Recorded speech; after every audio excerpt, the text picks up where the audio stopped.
اللعين الرجيم بسم الله الرحمن الرحيم الحمد لله رب العالمين والصلاة والسلام وتحية والإكرام على سيدنا ونبينا وشفيع ذنوبنا وطبيب نفوسنا رحمة للعالمين أبي القاسم مصطفى محمد اللهم صل على محمد وعلى أهل بيته الطيبين الطاهرين المعصومين المنتخبين المنتجبين الذين أذهب الله عنهم الرجس وطهرهم تطهيرا.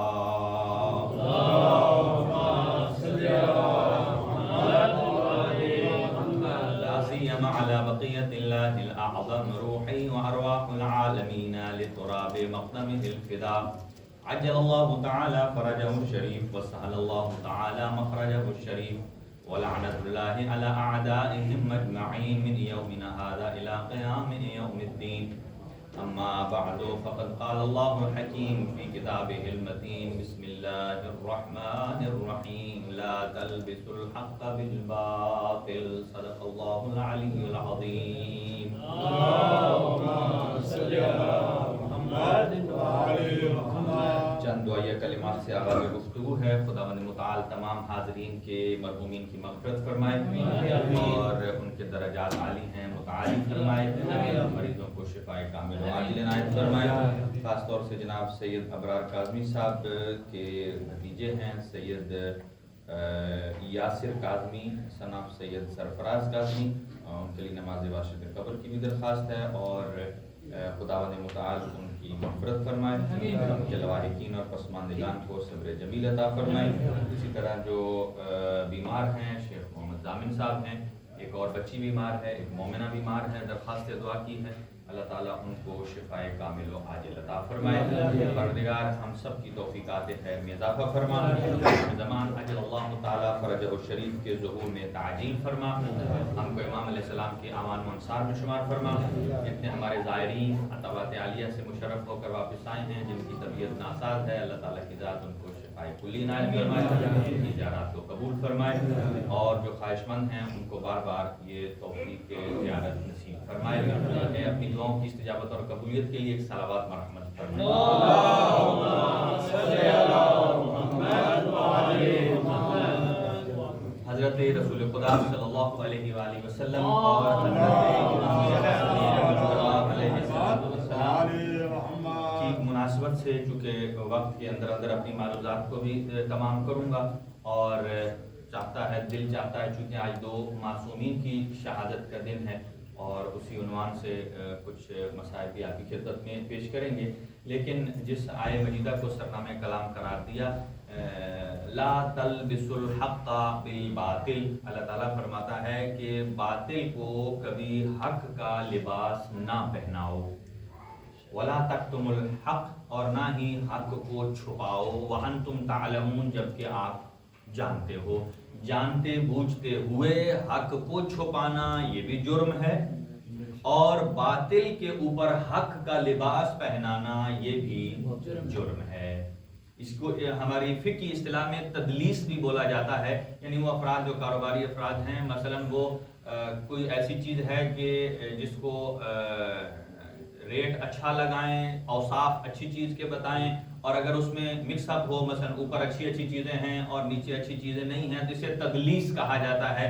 اسلام میں یہ ناجائز ہے، چاہے یہ مال بیچنے والے میں ہو، چاہے تعلیم دینے میں ہو، چاہے تعلیم لینے میں ہو، چاہے دین بتانے میں ہو، چاہے دین لینے میں ہو. ہر اعتبار سے، کیونکہ دین مبین اسلام خالصتاً لوگوں کی ہدایت کے لیے ہے. اللہ کا دین کبھی کسی کو گمراہ نہیں کرتا. جب سمجھیے کہ کسی کے ہاں دین کی انٹرپریٹیشن غلط ہوتی ہے تو وہ گمراہی کا باعث بنتا ہے، تو یہ اللہ کا دین گمراہ نہیں کر رہا، وہ انٹرپریٹیشن کرنے والا، وہ ملا، وہ تشریح کرنے والا، وہ خراب کر رہا ہے لوگوں. لہذا امام حسن مجتبی علیہ السلام کا زمانہ انتہائی مشکل زمانہ ہے. امام حسن مجتبی علیہ السلام کا زمانہ انتہائی مشکل زمانہ تھا، آج کے زمانے سے زیادہ مشکل زمانہ. کیوں؟ اس لیے کہ آج کے زمانے میں کہا جاتا ہے کہ وہ اہل بدعت، وہ افراد جو باطل ہیں، ان کو آپ حق سمجھو، ان سے کہلوایا جاتا ہے کہ آپ باطل کو حق کہو، یعنی یزید کو آپ احترام دو، یزید کو عزت دو۔ یزید کو عزت دینے کا مطلب یہ ہے کہ باطل کو حق کا لباس پہنانا، جو کہ قطعاً نہ عقل اجازت دیتی ہے، نہ اسلام اجازت دیتا ہے، اور نہ ہی ہمارے اخلاقیات اجازت دیتے ہیں کہ جس نے اسلام کو سرے سے ختم کرنے کی کوشش کی ہے اس کو آپ حق کا لبادہ پہنا کر آپ اسے کہیں کہ وہ رحمت اللہ ہے، آپ اسے کہیں کہ وہ رضی اللہ ہے۔ تو پھر میں ایک چھوٹی سی بات عرض کر دوں آپ کی خدمت میں، اگر آپ کی توجہات ہوں تو دیکھیں، اگر کسی یونیورسٹی کی ایک ڈگری جعلی نکل آئے نا، کسی یونیورسٹی کی ایک ڈگری جعلی نکل آئے تو پھر لوگ اس ڈگری یونیورسٹی کی کسی ڈگری پر بھروسہ نہیں کرتے۔ اگر کوئی آدمی کسی جگہ اپنی سی وی دیتا ہے کہ میں فلاں یونیورسٹی کا پڑھا ہوا ہوں اور اس کی پہلے ڈگری جعلی نکل چکی ہو تو کوئی اسے اپوائنٹ نہیں کرے گا، اسے کہے گا نہیں تو پہلے جا ویریفیکیشن کروا کے کہ تم بھی تو انہی میں سے تو نہیں ہو کہ جن کی ڈگری جعلی ہے۔ تو ابھی جو آج ہمیں یہ کہنا، چونکہ رضی اللہ کا نام برا نہیں ہے، قرآن مجید نے کہا ہے کہ کئی ایسے افراد کے اوصاف کو بیان کیا ہے کہ رضی اللہ عنہم ورضوا عنہ، کہ اللہ ان سے راضی ہے اور وہ اللہ سے راضی ہیں۔ لیکن رضی اللہ عنہ یہ ون سائیڈڈ، آپ صرف یہ کہیں کہ اللہ ان سے راضی ہے، یہ دیکھیں انہوں نے بھی خدا کو راضی کیا ہے یا نہیں کیا۔ لہٰذا اگر آپ آج یزید کو رضی اللہ کہتے ہیں تو اس کا مطلب یہ ہے کہ لفظ رضی اللہ ایک ڈگری ہے، لفظ رضی اللہ ایک ڈگری ہے۔ آپ کہتے ہیں جو مقدس ہے، جس کو آپ نے جس بھی کسی گائے کو مقدس بنانا ہو آپ اسے رضی اللہ کہہ دیتے ہیں۔ آپ کہتے ہیں اس کو ہم رضی اللہ کہا، یہ اچھا ہو گیا، یہ مقدس ہو گیا، یہ حق ہو گیا، یہ پاک ہو گیا۔ لفظ رضی اللہ سے نہ کوئی مقدس ہوتا ہے نہ کوئی پاک ہوتا ہے، جب تک اپنے کرتوت اور اپنے کریکٹر کو سیدھا نہ کرے۔ تو گویا اگر آج آپ باطل کو حق کا لباس پہنا کر یزید کو رضی اللہ کہتے ہیں تو اگر آپ نے یزید کو رضی اللہ کہا تو اس کا مطلب یہ ہے کہ آپ کی مقدس کرنے والی یونیورسٹی کی ایک ڈگری رضی اللہ ہے، اگر آپ نے یزید کو رضی اللہ کی ڈگری دے دی تو یہ جعلی ہوگا۔ پھر جس کو آپ رضی اللہ کہیں گے ہمیں اسے کھول کے چیک کرنا پڑے گا، اسے ویریفائی کرنا پڑے گا، کہیں اس کے اندر یزید تو چھپا ہوا نہیں ہے، کہیں اس کے اندر کردار یزید تو چھپا ہوا نہیں۔ کردار یزید کیا ہے؟ اہل بیت کی توہین، اہل بیت کو شہید کرنا، قرآن مجید کی نفی کرنا اور ملائکہ کی نفی کرنا، وحی کا انکار کرنا، یہ سب کیا ہے؟ یہ عقائد یزیدیت ہیں۔ اور جو عقائد یزیدیت کے اوپر اسلام کا لبادہ لا کے کہتا ہے کہ نہیں یزید بھی مسلمانوں کا لیڈر تھا، تو قرآن مجید فرماتا ہے لا تلبسوا الحق بالباطل، کبھی بھی باطل کے اوپر حق کا لباس نہ پہناؤ، اور ولا تکتموا الحق، اور نہ ہی حق کو چھپاؤ۔ اس لیے کہ یہ تو مترادف ہے کہ یزید کے کردار کو چھپانا، اور جو چھپائے، اور قرآن کہتا ہے وَأَنْتُمْ تَعْلَمُونَ، آپ جانتے بھی ہو کہ وہ باطل ہے۔ لہذا امام حسن مجتبی کا زمانہ آج کے زمانے سے مختلف تھا۔ کیوں؟ اس لیے کہ آج اب ایک نیا شوشہ آ گیا۔ پہلے تھا خلفائے راشدین کا پیریڈ 30 سال، سارے اہل سنت متفق تھے کہ خلفائے راشدین 30 سال ہیں، یعنی کہ 25 سال خلفائے ثلاثہ کا زمانہ، 4.5 سال امیر المومنین کا زمانہ، اور 6 مہینے امام حسن مجتبی علیہ السلام کا پیریڈ شامل کرتے ہیں۔ اسے کہتے ہیں کہ یہ خلفائے راشدین کا زمانہ ہے۔ آج نیا شوشہ آ گیا، وہ کہتے ہیں کہ خلفائے راشدین میں صرف 25 سال شامل ہیں، خلفائے ثلاثہ کا زمانہ ہے، امیر المومنین کی خلافت کو خلافت راشدہ میں شامل ہی نہیں کرتے، شامل ہی نہیں کرتے۔ آپ اندازہ لگائیے امام حسن مجتبی کا دور کیوں مشکل تھا۔ آج ہمارے سامنے تو کوئی امیر المومنین کو برا بھلا نہیں کہتا، اسے پتا ہے کہ امیر المومنین کا دفاع کرنے والے موجود ہیں، اپنی جان پر کھیل جائیں گے لیکن شان علی میں کمی نہیں آنے دیں۔ لیکن امام حسن مجتبی کی عزت کو سلام کے کہاں 70 سالہ دور میں امام حسن مجتبی کا زمانہ بھی موجود ہے۔ اور امام کی بہت بڑی مظلومیت ہے کہ نہ صرف یہ کہ امام کہ والد کی لوگ تعریف نہیں کرتے تھے، امام کی موجودگی میں امیر المومنین کی شان میں گستاخی کی جاتی، اور پھر لوگ یہاں تقسیم اچھی نہیں ہے. کچھ لوگ کہتے ہیں کہ امام حسن جو ہیں وہ شہزادہ امن ہے اور امام حسین جو ہیں وہ جلالی مزاج تھے, جنگجو مزاج تھے. قطعاً ایسا نہیں ہے. امام حسن کی دلیری اس سے بڑھ کر اور کیا مثال ہے کہ حاکم شام کے دربار میں اپنے باپ کے بھی فضائل پڑھ کے آتے ہیں اور اپنے دادا ابو طالب کی فضائل بھی پڑھ. یعنی اس سے بڑھ کر اور کیا فضیلت ہو سکتی ہے کہ دشمن کے دربار میں پڑھ کے آئے. اور امام حسن مجتبی علیہ السلام سورہ مبارکہ کوثر کیا فرماتی ہے؟ انا اعطینا کل کوثر, ہم نے آپ کو خیر کثیر عطا کی ہے. تو سورہ کوثر میں جو سب سے پہلا مصداق ہے وہ امام حسن مجتبی علیہ السلام کا مصداق ہے. اور امام حسن کے وجود سے امام حسن مجتبی کے وجود سے توحید کا بھی دفاع ہوتا ہے اور رسالت کا بھی دفاع. توحید کا دفاع کیسے کہ جو لوگ امیر المؤمنین کو کہتے تھے کہ العیاذ باللہ کہ علی اللہ ہے, نقل کفر کفر نباشد, تو اللہ کی صفت یہ ہے کہ لم یلد ولم یولد, کہ نہ اس کا کوئی باپ ہے اور نہ اس کا کوئی بیٹا ہے. جب امیر المومنین کے گھر امام حسن مجتبی تشریف لاتے ہیں تو یہاں توحید کی حفاظت ہوتی ہے. گویا کہ امیر المومنین کا بیٹا حسن ہے, ان کا باپ ابو طالب ہے, تو جس کا باپ بھی ہو بیٹا بھی ہو وہ کبھی خدا نہیں ہوتا ہے. تو امام حسن مجتبی کے وجود نے توحید کا بھی دفاع کیا ہے اور رسالت کا بھی دفاع کیا ہے. کہ جو لوگ امام حسن مجتبی علیہ السلام سے پہلے رسول خدا کو ابتر کہتے تھے کہ آپ کی کوئی اولاد نہیں ہے, تو امام حسن مجتبی کے وجود سے جب اس دنیا میں تشریف لائے تو رسول خدا نے فرمایا میرا جانشین بھی آ گیا ہے, میرا بیٹا بھی آ گیا ہے اور دشمن کے طعنوں کا جواب بھی آ گیا. لہذا امام حسن مجتبی علیہ السلام کا زمانہ انتہائی اہم, اور خاص طور سے کیونکہ کثرت سے باقی اذکار ہوتے ہیں لیکن امام حسن مجتبی کا ذکر کم ہوتا ہے. تو کوشش ہے کہ آج امام حسن مجتبی علیہ السلام کی حکمت میں سے, آپ کے علم میں سے, آپ کی معرفت میں سے, اور خاص طور سے جو صلح امام حسن ہے اس کے جلدی پوائنٹ آپ کی خدمت میں عرض کروں گا کہ امام کو صلح کیوں کرنا پڑی. کہ جب عوام بزدل ہو جائے, عوام پیسے کے پیچھے بھاگنے لگ پڑے, تو پھر امام معصوم بھی ان سے پوچھتے ہیں بتاؤ اب کیا کریں, معاویہ کی طرف سے صلح کا پیغام آیا ہے جو کہ میرے مزاج کے خلاف ہے, اب تم بتاؤ کہ میں کیا کروں. تو سب نے ایک ہی آواز بلند کی, البقاء البقاء البقاء, ہمیں جینا ہے ہمیں مرنا نہیں ہے. جب دنیا یہ کہے کہ ہمیں مرنا نہیں ہے ہمیں جینا ہے, تو امام حسین کیا فرماتے ہیں, ہیہات من الذل, ذلت کی 1000 سالہ زندگی سے عزت کی ایک دن کی موت بہتر ہے. نعرہ حیدری, کیونکہ عزت کا پتہ ہی عزت والوں کو ہوتا ہے, جو بے عزتیں ہیں ان کو کیا پتہ عزت کا. اب آپ اندازہ لگائیے جو افراد عتبات عالیہ کی زیارات سے ہو کر آئے ہیں, اب جو اپنی آنکھوں سے وہ مقامات دیکھ کر آئے ہیں, اب ان کے سامنے مصائب پڑھنا اور ہے, اور جو ابھی تک نہیں گیا اس کے سامنے مصائب پڑھنا. کیوں؟ جو نہیں گیا ابھی تک وہ اس کے تخیل میں ہے یہ کہ یہ چیزیں ہیں, یہاں خیام ہوں گے, یہاں نہر فرات ہے, لیکن جو دیکھ کر آ گیا ہے وہ تھوڑی دیر کے لیے آنکھیں بند کرے گا اور اس منزل پر پہنچ جائے گا, کیونکہ اس نے حقیقت کو دیکھ لیا.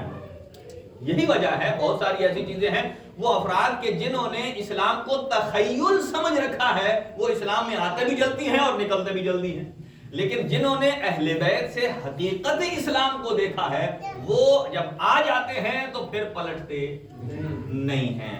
تو شیخ مفید علیہ الرحمہ نے لکھا ہے کہ امام حسن مجتبی علیہ السلام کے زمانے میں کوفے میں 5 قسم کے گروہ موجود تھے, یعنی 5 قسم کے لوگ موجود تھے. آپ مجھے بتائیے یہاں امام حسن مجتبی کریں تو کریں کیا کریں. یہ بات یاد رکھیے کہ ائمہ کے ادوار کیا ہوتا ہے, ان کا جو ٹائم فریم پیریڈ دور امامت ہوتا ہے.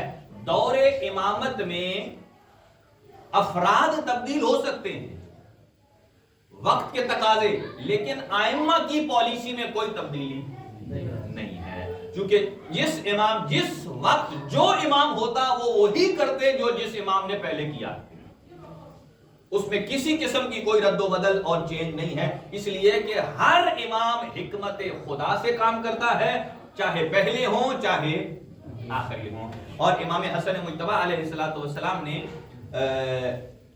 5 قسم کے افراد شیخ مفید فرماتے تھے. پہلے جو کوفہ میں لوگ رہتے تھے وہ شیعہ تھے، خالص شیعہ. خالص شیعہ اسے کہتے ہیں کہ جو امام کے حکم سے نہ آگے جائے اور نہ پیچھے جائے، اسے کہتے ہیں خالصتاً شیعہ. اسی طرح دیکھیں دشمن کتنا ورغل آتا ہے. امام علی علیہ السلام کے ایک صحابی تھے جن کا نام تھا ابو الطرقات. یہ کنیت ہے، نام نہیں ہے. ابو الطرقات، ان کے 3 بیٹے تھے، طارق، طریق، طرقات نام رکھے تھے. اور تینوں کے تینوں جنگ صفین میں امیر المومنین کے ساتھ شہید ہو گئے. ایک صفین میں، ایک جمل میں، ایک نہروان میں، تینوں شہید ہو گئے. اور باپ ایک کو جمل میں آنکھ میں لگا تھی، دوسرے کو دوسری آنکھ میں صفین میں، اور خود نابینا ہے. مجھے بتائیے 3 بیٹے تینوں راہ علی میں گئے، اپنی بھی دونوں آنکھیں چلی گئیں. اب دشمن کو خریدنا کتنا آسان ہے. حاکم شام نے پیغام بھیجا، اس نے کہا کہ علی کے بارے میں کیا سمجھتے ہو؟ ساتھ پھیلی بھی تھی. اگر نابینا دیکھ نہ سکے لیکن سکوں کی جھنکار تو سب کو لطف دیتی ہے. یہاں اگر کوئی نابینا ہو، آپ اس سے پوچھیں یہ 100 یورو کا نوٹ ہے یا 50 کا ہے، وہ بتا دے گا. پیسے کی ایسی محبت ہے. اور وہ کئی افراد ہیں وہ صرف نوٹ کو سونگ کے بتا دیتے ہیں یہ 10 کا ہے، 20 کا ہے، یہ کتنے کا ہے. لہذا جب تھیلی آئی اور کہا کہ بتاؤ علی کے ساتھ جانا ہے ہمارے ساتھ جانا ہے، کہا میں جیتا بھی علی کے لیے تھا اور ہوں، اور مرنا بھی علی کے لیے. اور اس نے کہا دیکھو جس کے لیے تم توجہ رہے، کہا جس کے لیے جی رہے ہو اس نے تمہیں دیا کیا ہے؟ توجہ رہے، دیا کیا ہے؟ تیرے 3 بیٹے تھے، تینوں علی کے ساتھ مر گئے. خود تیری ایک آنکھ صفین میں خراب ختم ہو گئی اور دوسری نہروان میں جمل میں ختم ہو گئی. تو علی نے تمہیں دیا کیا ہے؟ سب کچھ تو نے علی پر قربان کیا ہے. اور آگے سے ابو الطرقات پلٹ کر کہتا ہے اے حاکم شام، جتنا پیسہ تو مجھے دینا چاہتا ہے دے، وہ میرے جوتے کی نوک پر ہے. تو میرے بچوں کے بارے مجھے تانا دیتا ہے کہ علی کے لیے تیرے بچے مر گئے. وہ کہتا ہے مجھے دکھ یہ ہے کہ علی شہید ہو گئے، میں ابھی زندہ کیوں ہوں. نعرہ تکبیر، نعرہ رسالت، نعرہ حیدری. کہا کہ مجھے تو افسوس یہ ہے کہ میرے مولا علی پہلے شہید ہو گئے اور میں ابھی تک بچا ہوا کیوں ہوں. میرے مولا علی سے تو پہلے مجھے مر جانا چاہیے تھا. اللہ تعالیٰ کی ذات مرحوم کی مغفرت فرمائے. ہمارے صغیر غوری صاحب کا بھتیجا، وہ بھی جوان موت ہے، دنیا فانی سے گئے ہیں. اللہ تعالیٰ کی ذات ان کے درجات بلند فرمائے، صبر اور حوصلہ عنایت فرمائے. تو پہلی قسم کے لوگ جو کوفہ میں تھے وہ امیر المومنین کے شیعہ، خالص شیعہ. اور ایسے شیعہ سلمان فارسی جیسے شیعہ. اور دوسرا گروہ تھا خوارج کا. یہ خوارج علی کے حمایتی نہیں تھے لیکن حاکم شام سے جنگ کرنے کو تیار تھے. کس وجہ سے؟ وہ حب علی میں نہیں، بغض معاویہ میں. حب علی میں نہیں، ان کے اپنے مفاد تھے. بغض معاویہ میں جنگ کرنا چاہتا. تو یہ خوارج تھے، یہ کبھی بھی علی کی طرفدار نہیں تھے، ہمیشہ چھرا گھونپنے والے تھے. اور تیسرے وہ لوگ تھے جو دنیا پرست، مال غنیمت لینے والے. حضرت علی کے ساتھ لڑتے ہی کئی لوگ وہ تھے، چونکہ علی جنگ پر ہے تیار ہو جاتے تھے ہم بھی جائیں. جیسے کہ کوئی بہترین بیٹسمین ہو، اسے پتا ہو کہ آج کل اس کی فتوحات کا سلسلہ جاری ہے، تو سارے کھلاڑی کہتے ہیں میں بھی اس کی ٹیم میں شامل ہوں کیونکہ میں بھی اس ٹیم میں آ جاؤں گا کہ جو کپ جیتی ہے. تو وہ چاہتے تھے کہ امیر المومنین چونکہ میدان میں جاتے ہیں تو علی کبھی ہارا نہیں ہے، لہذا ہم بھی ساتھ جائیں تو علی کے صدقے میں کچھ ہمیں بھی مل جائے گا. ایک آدمی امیر المومنین رسول خدا صلی اللہ علیہ وسلم کے دوران میں ایک جگہ امیر المومنین کو بھیجا نبی پاک نے، اور ایک بندہ زبردستی گیا. کسی نے کہا تو کیوں جا رہا ہے؟ کہا یار علی کے ساتھ جا رہا ہوں، کچھ نہ کچھ تو مل جائے. کہا علی نے جنگ جیتی، وہ واپس آیا. کسی نے پوچھا کیا ملا؟ کہا جس گدھے پر سوار ہو کر آ رہا ہوں یہ علی کے صدقے ملا. یعنی کئی لوگ صرف گدھے کے لیے، یعنی آپ ان کا آئی کیو چیک کریں کہ وہ کیوں میدان میں اتر رہے ہیں. وہ صرف ایک گدھا لینے کے لیے. تو جو گدھا لینے کے لیے میدان میں جائے اس کی آپ سوچ دیکھیے. تو تیسرے افراد وہ تھے کوفہ میں کہ جو بس مال غنیمت کے لیے تھے، اور پھر چوتھے افراد وہ تھے جو قبیلے کے سردار کے لیے لڑتے تھے، کہ قبیلے کے سردار نے کہا لڑنا ہے، اور آخری وہ تھے جنہیں کہتے ہیں مشککین. توجہ رہے، آخری گروہ پانچواں شیخ مفید نے کہا وہ ہے مشککین، وہ جن کے نزدیک مولا علی میں اور حاکم شام میں کوئی فرق نہیں. وہ کہتے ہیں وہ بھی ٹھیک ہے، یہ بھی ٹھیک ہے. آج مجھے بتائیے، اس ٹائم تو کوفہ مشککین سے بھرا ہوا تھا، اور آج ایک پوری مملکت اسلامیہ کی پوری مشککین سے بھری ہوئی. وہ کہتے ہیں کوئی فرق نہیں ہے ان میں. کن میں فرق نہیں ہے؟ ایک طرف حق ہے، ایک طرف باطل ہے. رسول خدا کی واضح حدیث ہے جو صحیح ستہ میں موجود ہے، اے عمار تجھے وہ گروہ مارے گا جو باغی ہوگا. اور جب جنگ صفین میں حضرت عمار شہید ہوئے تبھی تو آغاز ہو گیا بغاوت کا. کہ کیسے کہ عمار جس کی طرف ہے وہ حق ہے، جس نے مارا ہے وہ باغی ہے. جب انہوں نے دیکھا کہ عمار تو علی کی طرف تھے تو اس کا مطلب یہ ہے کہ جس نے مارا وہ باغی ہے. لہذا یہ 5 قسم کے گروہ وہاں موجود تھے. اب حاکم شام نے صلح کے لیے کاغذ بھیجا اور کہا اے حسن ابن علی، آپ جو کہتے ہیں ہم تسلیم کرنے کو تیار. مجھے بتائیں کہ جیتا ہوا اپنی شرطیں منواتا ہے یا ہارا ہوا؟ جیتے ہوئے کو کہتے ہیں فاتح، اور جو ہارا ہوا ہوتا ہے اسے کہتے ہیں مفتون. اب حاکم شام نے کوڑا کاغذ بھیجا، بالکل بلینک، جیسے کہتے ہیں نا بلینک چیک کسی کو دیتے ہیں، لو بھائی جتنے مرضی لکھ لو پیسے.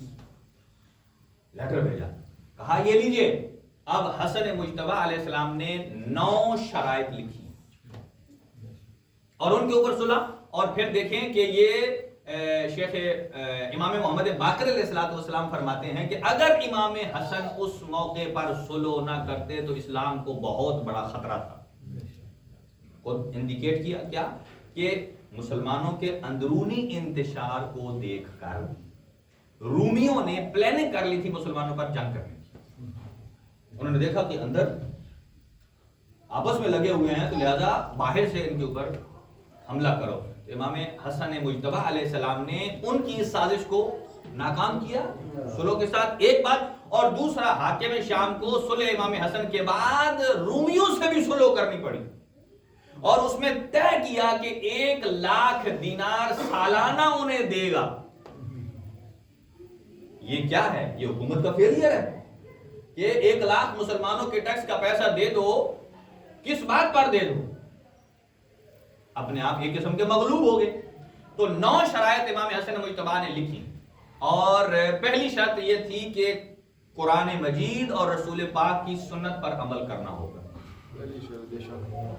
قرآن مجید اور رسول پاک کی سنت پر. اچھا مجھے یہ بتائیے، اور اس نے کہا قبول ہے. اب دیکھیے امام حسن کا لکھنا تو چلو آپ کہہ سکتے ہیں شیعوں نے اپنی طرف سے بنایا ہوگا، لیکن حاکم شام نے ایکسپٹ کر لیا، ٹھیک ہے اس کے بعد میں قرآن اور رسول کے مطابق عمل کروں گا. اس نے تسلیم کر لینا اس بات پر دلالت کرتا ہے کہ اس سے پہلے نہ قرآن پہ عمل ہو رہا تھا اور نہ ہی سنت رسول. گویا پہلی شرط کے ساتھ امام حسن مجتبی نے منوا لیا کہ اس سے پہلے نہ قرآن پر عمل کر رہے تھے اور نہ ہی سنت رسول پر عمل کر رہے تھے. اور دوسری شرط یہ بتائی کہ یزید کو اپنا جانشین مقرر نہیں کرو گے. میں جلدی 9 گنوا دیتا ہوں. اور تیسری شرط بتائی کہ امیر المومنین یعنی میرے بابا پر سب اور شتم نہیں ہوگا. روکا نہیں روکا. 50 ہجری میں امام حسن مجتبی کی شہادت ہوتی ہے، تب تک تو نہیں روکا. 70 سال تک تو یہ ممبروں سے کہتے رہے، اور عمر ابن عبد العزیز نے آ کر اسے روکا. کتنا لانگ پیریڈ ہے، نہیں رکا. اس کا مطلب یہ ہے کہ شرائط پر عمل نہیں ہوا. اور چوتھی شرط یہ ہے، امام حسن مجتبی نے فرمایا کہ کوفہ کا جو بیت المال ہے وہ تیری حکومت سے مستثنا ہوگا. اس کو استثنا ہوگا، کوفہ کے بیت المال میں جو مال جمع ہوگا اسے ہم استعمال کریں گے. اور پانچواں، 3,00,000 سالانہ امام حسن مجتبی کو دے گا. طے کیا، مانا. اور بنی ہاشم کے عطیات جو عبد الشمس ہیں ان سے زیادہ ہوں گے، چونکہ بنی ہاشم ایسے ہیں اولاد رسول کہ جن کے اوپر خمس ہے، کسی اور کے اوپر خمس نہیں ہے. اور ساتویں شرط لکھی کہ جنگ جمل اور جنگ صفین میں جو لوگ شہید ہوئے ہیں ان کے خانوادوں میں، ان کی فیملیز میں 10 لاکھ درہم تقسیم کیے جائیں۔ جو سپاہی مارے گئے ہیں ان کی فیملی مشکل میں ہوتی ہے، 10 لاکھ درہم جنگ صفین اور جنگ جمل میں جو مارے گئے ہیں ان کے خانوادوں کو دیا جائے گا۔